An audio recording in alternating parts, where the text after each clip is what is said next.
Esta noche vamos a leer un versículo del capítulo 2, Romanos 2.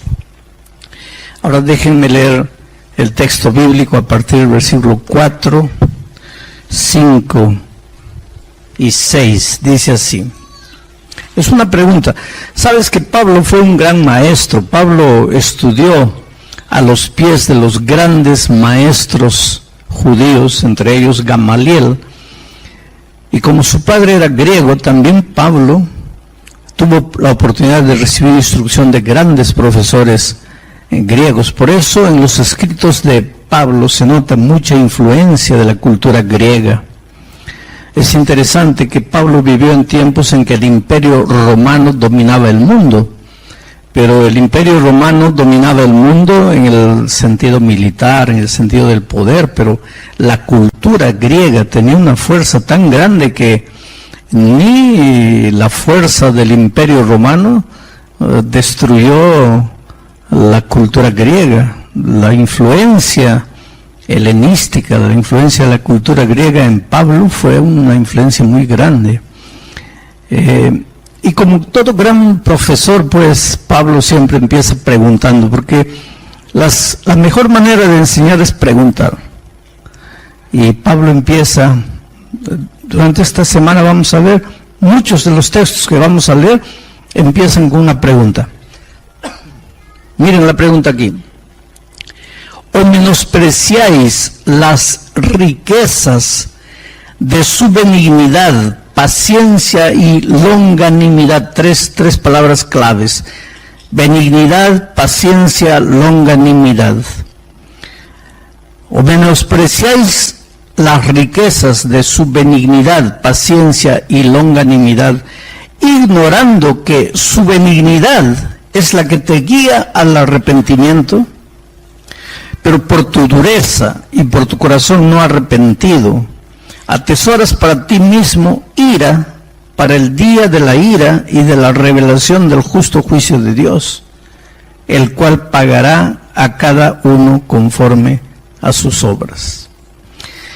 Este versículo es medio problemático, porque el versículo 4 habla de la benignidad, la paciencia, la longanimidad de Dios. Esas tres palabras tienen que ver con el amor, con la misericordia, con el cariño que Dios tiene por sus criaturas.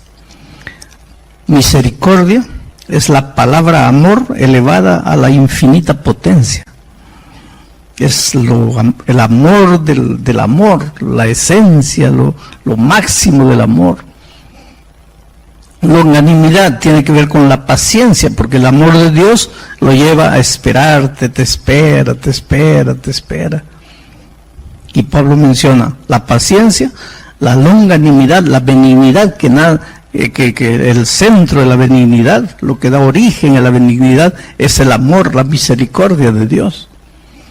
Pero en los versículos 5, 6 se habla de la ira de Dios. Ahora, como un Dios amoroso, cariñoso, benigno, misericordioso, longánimo, paciente, siente ira. Y hay mucha gente que no logra armonizar estos dos conceptos. Hay gente que piensa que Dios es un Dios airado, hay gente que piensa que Dios es un Dios benigno, porque no pueden creer que el mismo Dios sea un Dios de amor y al mismo tiempo un Dios de ira. Entonces, el tema de esta noche tiene como propósito explicar eso. Primero, vamos a entender lo siguiente. Dios es amor. Juan dice, Dios es amor. No dice Dios tiene amor, dice Dios es amor. Nosotros los seres humanos no entendemos eso. Voy a hacer una ilustración tonta para que ustedes traten de entender. Esta es una ilustración tonta, pero dicen que las ilustraciones tontas son las que mejor enseñan lecciones. ¿De qué está hecho mi traje? De tela. ¿De qué está hecho mi zapato? De cuero. ¿De qué está hecho este micrófono? De metal. Ahora viene la pregunta tonta. ¿Y de qué está hecho Dios? Pues esa es una pregunta tonta, porque Dios no está hecho, Dios es Dios. Pero, ¿y si estuviera hecho, de qué estaría hecho? ¿Cuál sería la materia prima de Dios? El amor. Dios estaría hecho de amor. Eso es lo que Juan dice cuando dice, Dios es amor. Dios es amor. No es que Dios tiene amor, porque para nosotros Dios está aquí y su amor está aquí. Son dos conceptos diferentes para nosotros. Pero bíblicamente Dios está aquí y su amor es Él. No existe amor sin Dios. No existe Dios sin amor, son una sola cosa. Dios es amor. Ahora, ¿por qué estoy diciendo esto? Porque una de las cosas tristes que el pecado hizo fue desfigurar el carácter de Dios. Entonces hoy día nosotros tenemos miedo de Dios. ¿Qué es lo que el pecado hizo con nosotros? Desfiguró la imagen de Dios. Para muchos Dios es un Dios malo, un Dios iracundo, Dios es un juez que está observando la falta de sus hijos para castigarlos, para llamar a todos a juicio. Dios es un Dios castigador, Dios es un Dios al quien se le acaba la paciencia. Para muchos es ese. Pero ese es un concepto pecaminoso de Dios. Ese es un concepto equivocado de Dios. Porque Dios es amor, dice la Biblia. Dios es amor. Entonces, mira, hay gente que dice así, cuidado, no sigas pecando, mejor arrepiéntete, porque si no te arrepientes, el amor de Dios se va a acabar, el amor de Dios contigo se va a acabar. Querido, no puede haber peor tontería que decir eso. ¿Cómo es que el amor de Dios se va a acabar? El día que el amor de Dios se acaba, ¿qué es lo que se acaba? Se acaba Dios. Dios es eterno. ¿Cómo alguien puede decir que el amor de Dios se va a acabar? Si Dios es amor y Él es eterno, su amor es eterno. El problema es que nosotros vivimos en un mundo donde no existe amor. Lo que llamamos amor, nosotros, es un sentimiento barato, humano. Y no podemos imaginar lo que es el amor de Dios, porque cuando pensamos en el amor de Dios, pensamos desde la perspectiva de nuestro amor humano, egoísta, mezquino, porque ese es nuestro amor, un amor humano, egoísta. Un hombre dice a la esposa, yo te amo, yo daría mi vida por ti, yo por ti cruzaría el océano Atlántico. Y la señora cree. Y si un día la señora es infiel, ¿qué pasa con ese amor? ¿A dónde se va ese amor? Se acabó el amor. A eso le llamamos amor. Entonces, cuando pensamos en el amor de Dios, proyectamos a Dios, es nuestro amor miserable, egoísta, mezquino. El padre le dice al hijo, hijo, yo te amo, yo, si te necesitas un ojo, yo me arrancaría un ojo para darte. Y si un día el hijo se porta mal, algo hace terrible, que te trae vergüenza, ¿qué haces? Le muestras la puerta de la casa. Olvídate que eres mi hijo. Ese es el amor humano. Entonces, cada vez que tú piensas en el amor de Dios, piensas en el amor, ese amor nuestro, que es un amor humano. Pero el amor de Dios, querido, mira, te digo una cosa, Dios te ama. Dios te ama. No importa quién seas, Dios te ama. No importa cómo estás viviendo en este momento, Dios te ama. No importa lo que hagas, Dios te ama. Si crees en el Evangelio, Dios te ama. Si no crees, te sigue amando. Si aceptas a Dios, te ama. Y si no lo quieres aceptar, te sigue amando. Si te portas bien y andas en los caminos de Dios, Dios te ama. Y si te portas mal y andas en tus propios caminos, Dios te sigue amando. ese es el amor que no se entiende. El amor de Dios es incomprensible. Por eso hay un poeta que escribió una poesía, le colocaron música y ustedes lo cantan ese himno, que dice así: si cada ser humano fuera un escritor, si cada hoja de árbol fuera un lapicero, si todo el agua del mar fuera tinta, y si todo el cielo fuera un enorme papel, no sería suficiente para escribir lo que es el amor de Dios. Pues nunca vas a entender el amor de Dios. Porque en esta vida se ama al bueno, al malo no se lo ama. En esta vida se da la recompensa al que se porta bien, al que se porta mal no se le da recompensa. En esta vida se le da el diploma de honor al que sacó la buena nota, al que sacó pésima nota no. En esta vida la copa de la Champions League se va a llevar el que gana, el que pierde no. Entonces nosotros pensamos así: bueno, pues si yo me porto bien, Dios me ama. Si ando en los caminos de Dios, Dios me ama. Y si me porto mal, pues ya no me ama, ya no merezco, ya no soy digno, ya soy un pobre miserable, merezco morir, ya Dios no me va a aceptar. ¿Pero quién te colocó eso a ti en la cabeza? ¿Quién te colocó que Dios te deja de amar porque caes, porque pecas, porque erras? Ahora, el otro día, un viejito vino y me dijo así: pastor, eso que usted predica es peligroso. Le digo: ¿pero por qué? Porque si usted dice así: Dios te ama, si eres malo te ama, si eres bueno te ama, si aceptas te ama, si rechazas te ama. Si usted sigue diciendo eso, la gente va a pensar: bueno, pues, si Dios me ama, ¿para qué me preocupo? Ya estoy salvo. No, querido, no estás salvo. Tú no puedes confundir la naturaleza con Ana Teresa. Son dos cosas diferentes. Tú no puedes confundir el amor de Dios con la salvación. Yo te estoy hablando del amor de Dios, no te estoy hablando en este momento de la salvación. No pienses que porque Dios te ama te vas a salvar. ¿Pero cómo no me voy a salvar si Él me ama? Hay mucha gente que se va a perder a pesar de que Dios lo ama. Yo te estoy hablando del amor de Dios. El amor de Dios solo te sirve si te apoderas de Él. Si no te apoderas del amor de Dios, no te sirve para nada. Y te voy a hacer una ilustración. Ustedes saben que el río Amazonas es el río más grande del mundo, ¿no?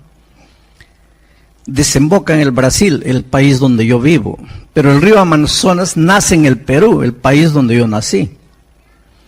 El río Amazonas nace como una corriente así de agua finita cayendo de las rocas allá en las alturas de Cusco.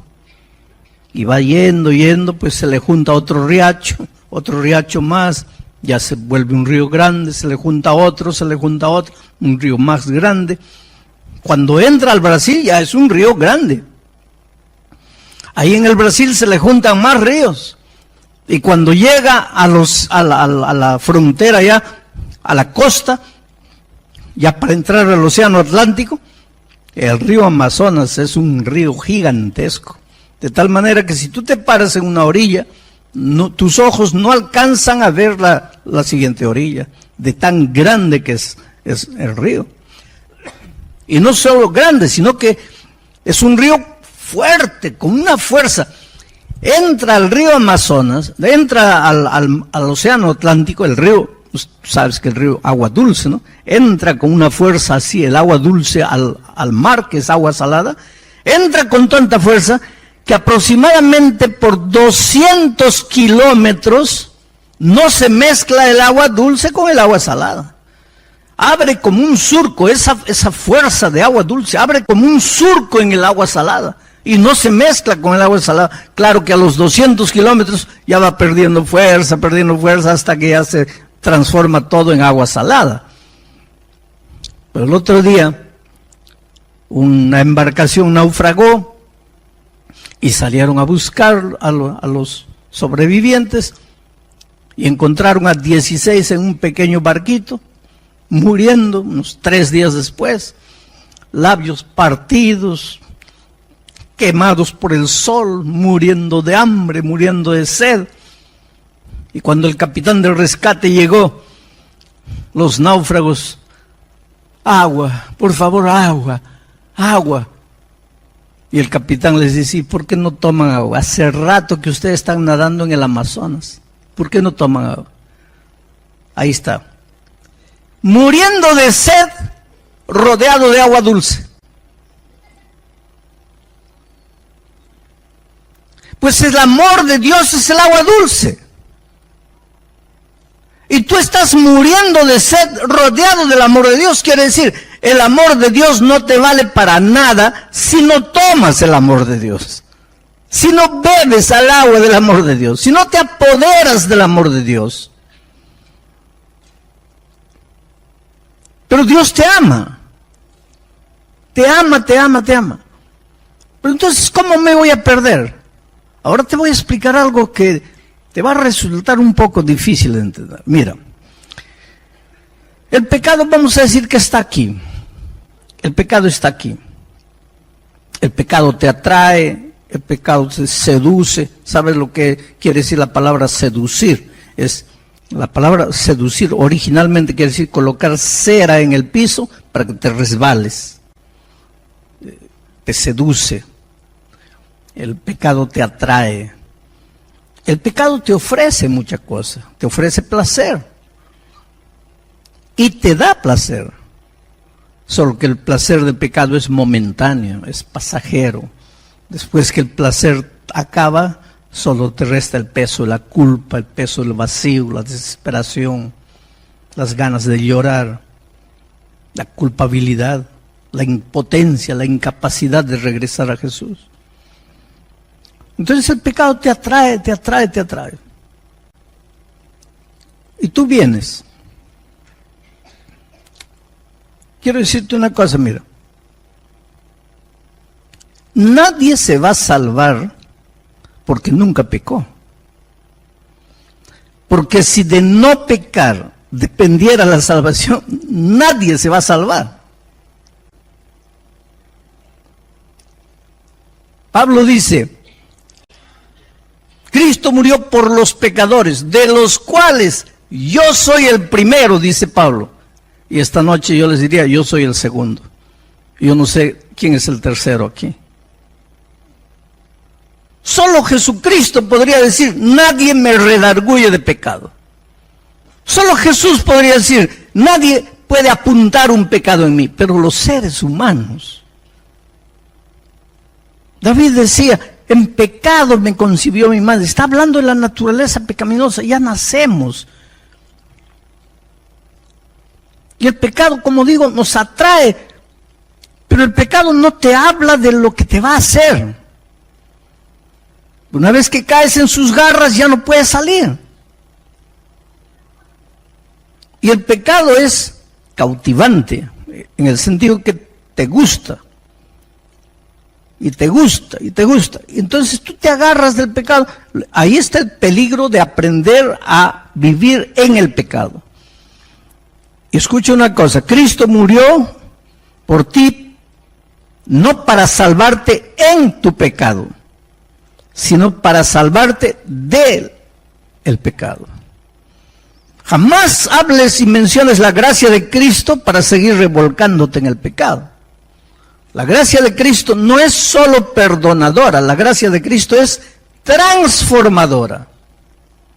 Al mismo tiempo que te perdona, te transforma.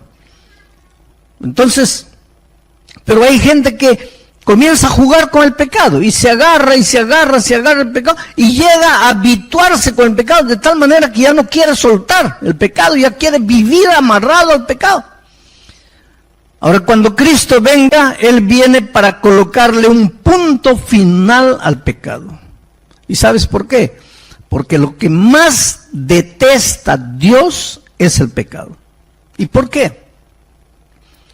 Lo más asqueroso de esta vida para Dios es el pecado. ¿Por qué? Porque el pecado te hace mal y Dios te ama. Y cualquier cosa que te haga mal, Dios no acepta, porque Él te ama. Tú eres lo más precioso que Dios tiene en esta vida. Dios te ama. Y cualquier cosa que te haga mal es una ofensa para Él. Por eso el pecado ofende al carácter de Dios. ¿Por qué? Porque te ama, quiere verte feliz.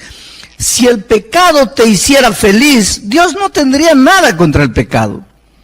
Pero resulta que el pecado no te hace feliz, te destruye, te mata, mata a tu familia, a tus hijos, tus valores, tus principios, te va arruinando, no te deja dormir en paz, te sientes miserable, pecador. Entonces por eso es que Dios no acepta el pecado y por eso ha enviado a su Hijo al mundo para morir por nuestros pecados, para solucionar el problema del pecado. Y por eso Jesús va a volver por segunda vez, porque va a colocarle un punto final a la historia del pecado. Y dice el profeta, ya no se levantará el pecado por segunda vez, cuando Cristo venga. Pero hay una cosa que necesitas entender, cuando Cristo venga,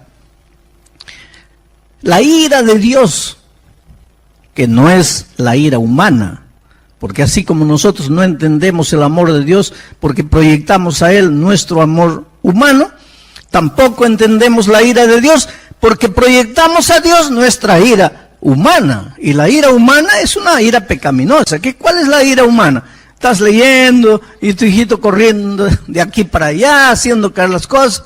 Y tú le dices, hijo, ya, basta. Y el muchacho sigue corriendo. Y ustedes los españoles dicen, hijo, vale. Y el muchacho sigue corriendo, vale. Y el muchacho sigue corriendo y ¡pam! Hace caer un vaso de cristal precioso. Y ahí sacas la correa, sacas el zapato y pa. Esa es la ira humana, la ira pecaminosa. Y cuando tú piensas en la ira de Dios, tú piensas eso.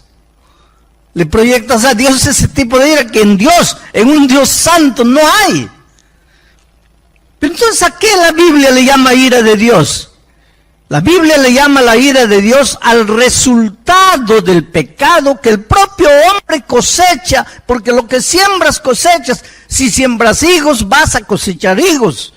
Si siembras vientos, vas a cosechar tempestades. Si siembras obras de mal, pues el mal te va a llegar. El escritor bíblico a eso le llama ira de Dios, pero no es que Dios se airó y te está mandando plagas para que tú sufras. Ese Dios no existe, porque Dios es amor. ¿Existe el dolor? Claro. ¿Existe el castigo? Claro. Pero no es un castigo que Dios te lo impone, es un castigo que tú te lo impones a ti mismo, cuando escoges el camino de la muerte. Entonces, cuando Cristo venga, Él no viene a destruir al ser humano. Él no viene para aniquilarte. El fuego divino no cae para consumirte a ti, no. El fuego divino cae para consumir al pecado. Del pecado no va a quedar ni raíz ni rama. Va a ser aniquilado por completo. No el ser humano, sino el pecado. Pero pastor, quiere decir que nadie va a morir. Van a morir muchos. Pero usted no dice que la ira de Dios no viene sobre el ser humano, viene sobre el pecado. Claro que sí. Entonces, ¿quiénes van a morir? Los tontos que no quisieron soltar el pecado. Cuando la ira de Dios caiga, esos que estuvieron aquí, pues van a ser consumidos junto con el pecado. Por eso es que Dios dice, hoy es el día de buena nueva. Ven, sal. Porque Cristo está regresando. Ven. Pero hay gente terca que se agarra y no quiere soltar el pecado.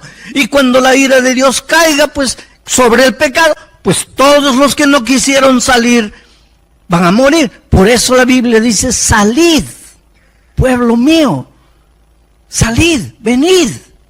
Y la Biblia está llena de esas invitaciones. Ven, yo te amo, yo no quiero que mueras, yo no quiero que te destruyas. Yo tengo un lugar especial para ti. Ven, ven, ven.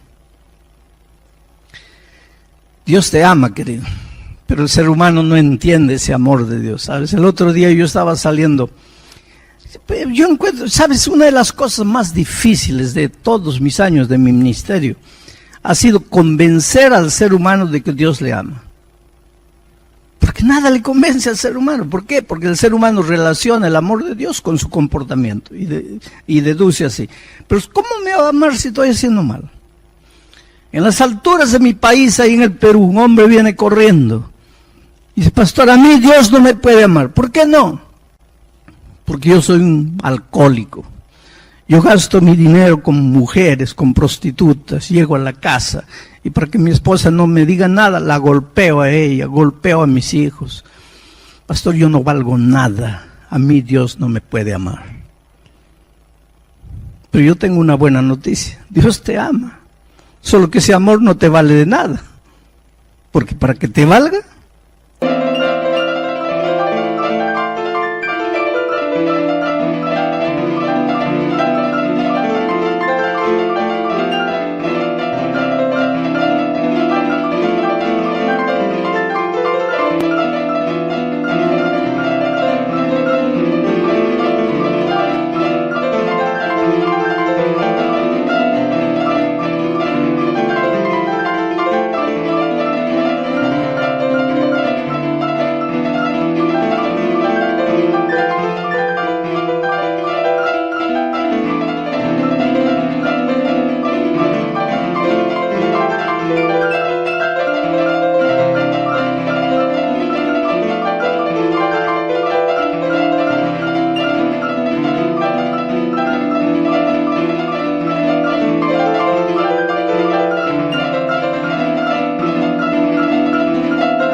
tienes que tomar el agua dulce, si no te vas a morir en medio del agua dulce. Estaba saliendo de un estadio en el Brasil y un muchacho corre, pastor, a mí sí Dios no me perdonó. ¿Por qué no? Porque si Él me amara, me habría curado, estoy con SIDA. Pero Dios te ama. Pastor, ¿cómo me va a amar si yo soy un homosexual? Dios te ama. Creo que usted no entendió, pastor. ¿Qué no entendí? Yo soy un homosexual, pastor. Yo soy un hombre que se acuesta con otro hombre. ¿No le da asco eso? Bueno, hijo, a mí me da. Pero yo no te estoy hablando de mi amor. Que mi amor no te va a salvar ni te va a perder. Yo te estoy hablando del amor divino. Y Él no tiene asco de mí. Pues Él contó una parábola. La parábola del hijo pródigo, en que el hijo volvía al padre, oliendo a puerco, su ropa salpicada de excremento de puerco, cabello largo, sucio y desgreñado, los piojos cayéndole por el cabello, flaco, desnutrido, porque ni le permitían comer la comida del puerco. Y dijo, volveré a mi padre, y volvió. ¿Y qué dice la parábola? Que el padre salió corriendo para abrazarlo, y cuando llegó cerca y sintió el mal olor del hijo oliendo a puerco, ahí el padre dijo, ay, no puedo, no, así no, qué asco, báñenlo primero, no puedo abrazarlo. Eso es lo que dice la parábola. No, lo abrazó. Porque, querido, tú eres lo más precioso que Dios tiene en la vida. ¿Cómo piensas que Dios va a tener asco de ti? Ven a Jesús. ¿Cómo estás? Entrégale tu vida. Es su amor que te va transformando. Por eso Pablo dice, no sabes que es su benignidad, es su amor el que te lleva al arrepentimiento.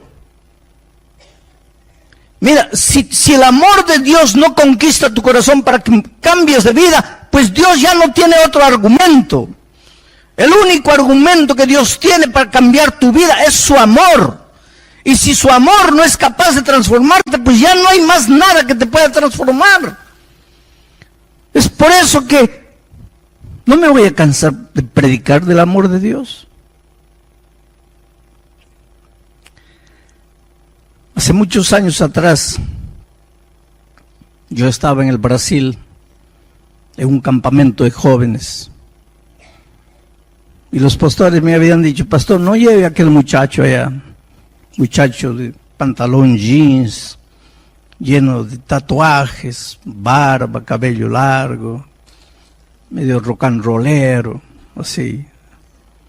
Eran los tiempos de la vaselina, ¿no? De John Travolta, pantalones jeans apretados con la boca ancha.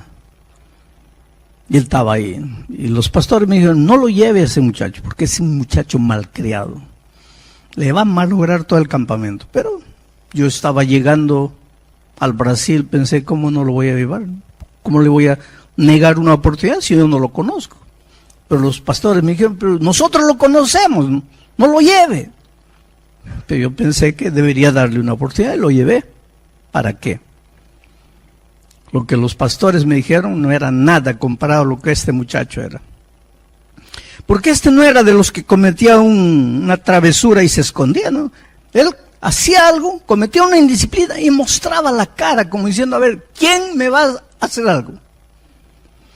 Y nosotros teníamos un reglamento, y el reglamento era el siguiente.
Cometes una indisciplina, el jefe de la carpa habla contigo.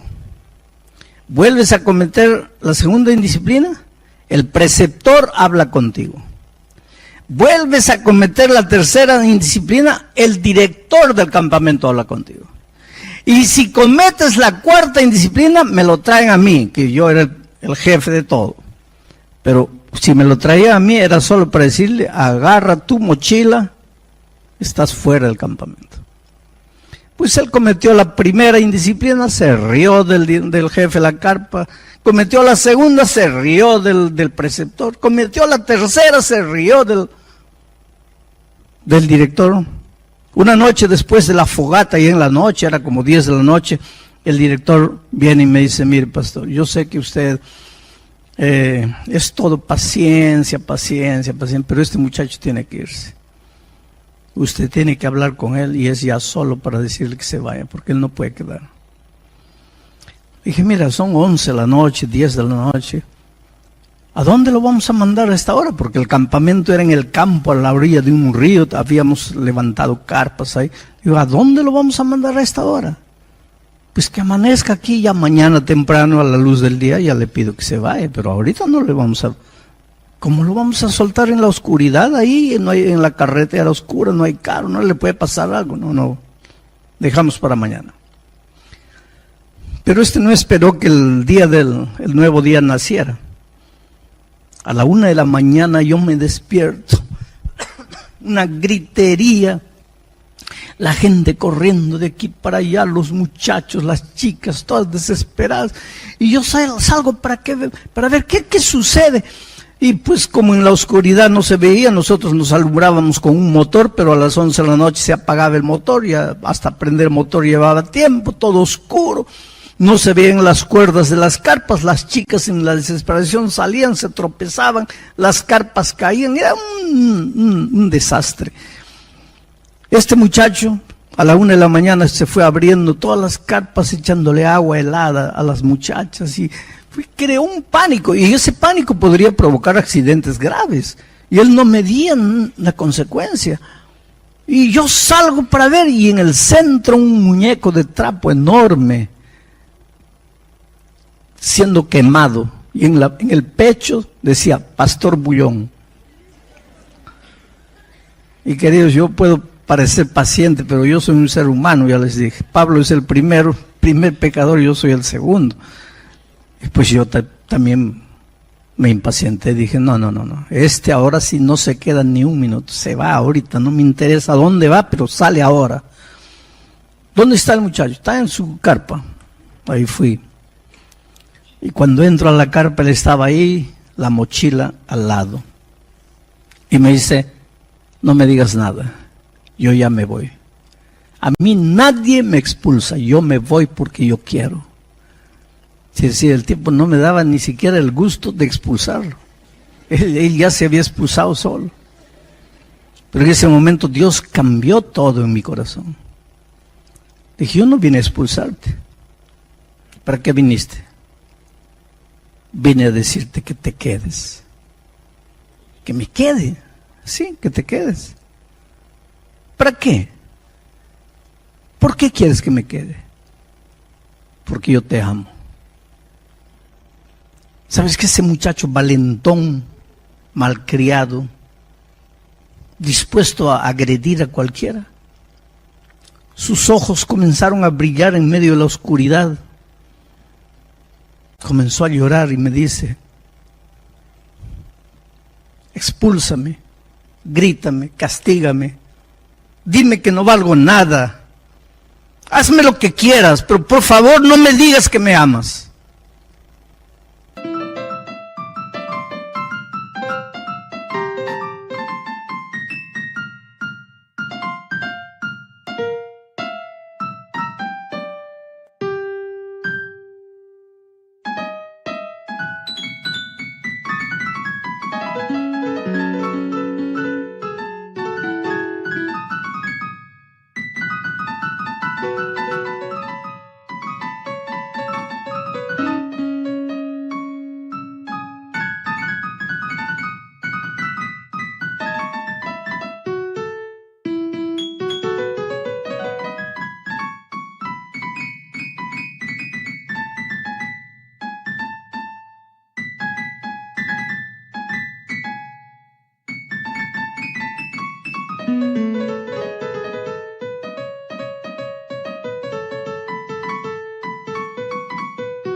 ¿Por qué no?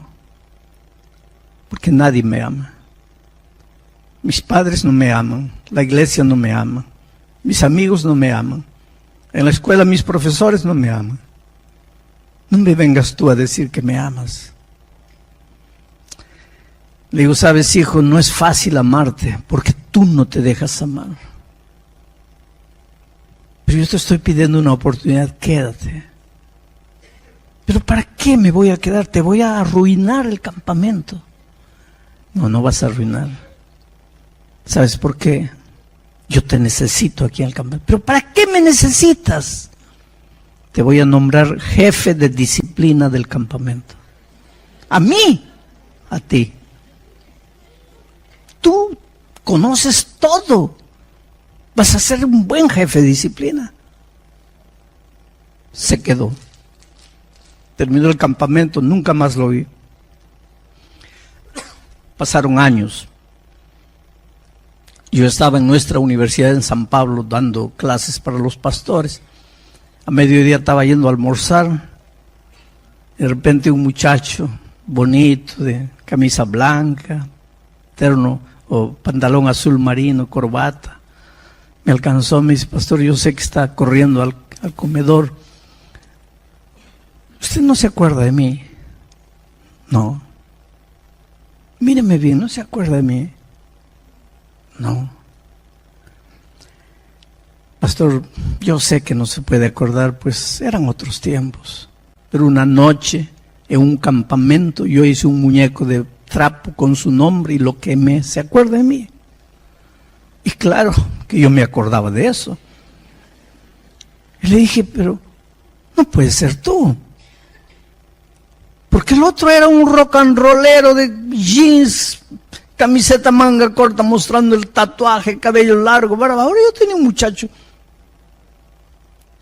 Le digo, no puede ser tú, soy yo, pastor. ¿Y qué estás haciendo aquí en la universidad? Es que este año me gradúo de pastor, voy a ser un pastor como usted. Sabes que en ese momento yo temblé, literalmente temblé. Porque en un momento de la vida, yo tuve en mis manos la vida de ese muchacho. Si yo lo botaba esa noche, ¿qué hubiera sido de él? Pero esa noche alguien confió en él. Yo le dije, yo creo en ti. Tú no eres el muchacho malo que pareces que eres. Yo te amo, ayúdame. Quédate. Y él se agarró de eso. Y hoy es un pastor. Por eso es que cuando tú te sientes mal, acabado, perdido, destruido por las tonterías que haces en la vida, Jesús viene y te dice, hijo, yo te amo. ¿Pero cómo puedes amarme? Yo te amo. Pero no sabes lo que he hecho. ¿Cómo no voy a saber si soy Dios? Y así mismo me amas. Te amo. ¿Y sabes por qué Dios te hace eso?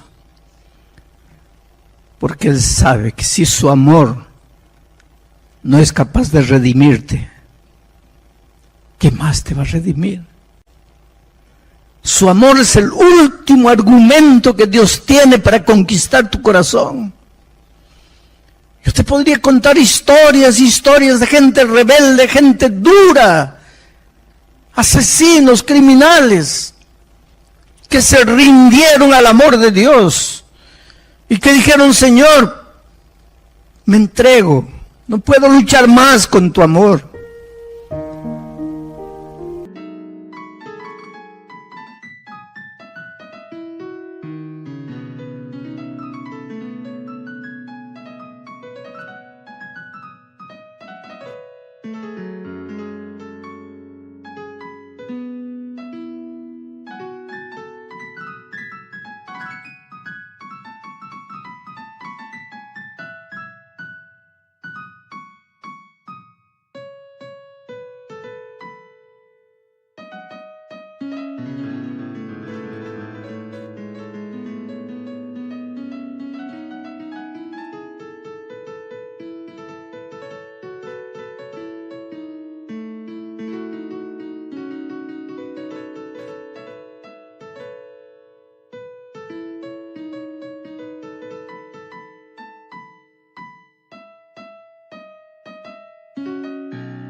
Esta noche es tu oportunidad.